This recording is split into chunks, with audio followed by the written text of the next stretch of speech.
આજ તો ભીનામાં પાણી ચાલુ હતું ને ટપકની લાઈન ફાટી ગઈ. હવાર પડી ગઈ ને આપણે નાઈ થઈ ગયા તૈયાર અને હવે જવાનું ટ્રેક્ટર લઈને સીધું વાડીએ. अबे साले વાડી આવીને ટ્રેક્ટર ને પાછું મારવાનું હતું રિવર્સ ગિયર નાખ્યો અને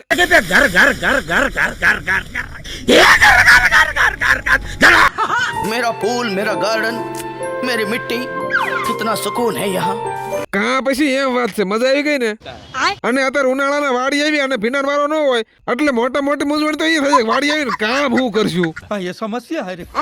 હવે બે ડોલમાં ખાતર ઓગાળ નાખ્યો અને મોટ પર પપતી ચડાવે ભીંડામાં ખાતર અને પછી આપણે આવી ગયા સીધા ભીંડો નીંદો બોલો દીધી બાકા શીખી. હાંધા થોડી પાંજરા વાળા હાકળ નથી બાગ છૂટા બાગ કામ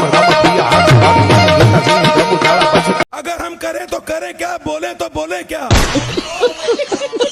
હવે મોટભાઈ બીજા કામે આવી ગયા એટલે ભીંડામાં ખાતર ચડાવવું પડશે મારે. પછી ઝડપથી ખાતર ચડાવવા પંપનું સેટિંગ કરી નાખ્યું પછી આપણે પાછું બીજું કામે હોય ને. અને હવે ખાતર ચડાવતા વાટેલું બધું ખડ નાખવાનું સીધું ટ્રેક્ટરમાં.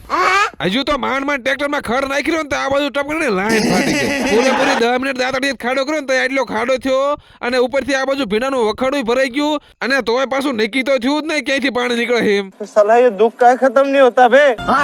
અલ્યા પણ તમને એમ નથી થતો ભાઈ કેવા હારા વ્લોગ બને હાલો એક ફોલો કરી વાળવી. હારું હાલો જી થયું હવે જવું ઘરે બપોરો કરવા.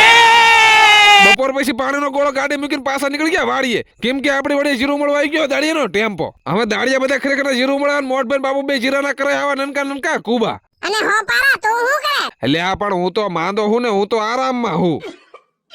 હવે 2-3 કેરા જીરું મળવાનું બાકી રહ્યું ને મેં બધા ઉંગળેલા જીરાના કરવી કુબા આજનો વ્લોગ આયા જ પૂરો. Okay tata bye bye.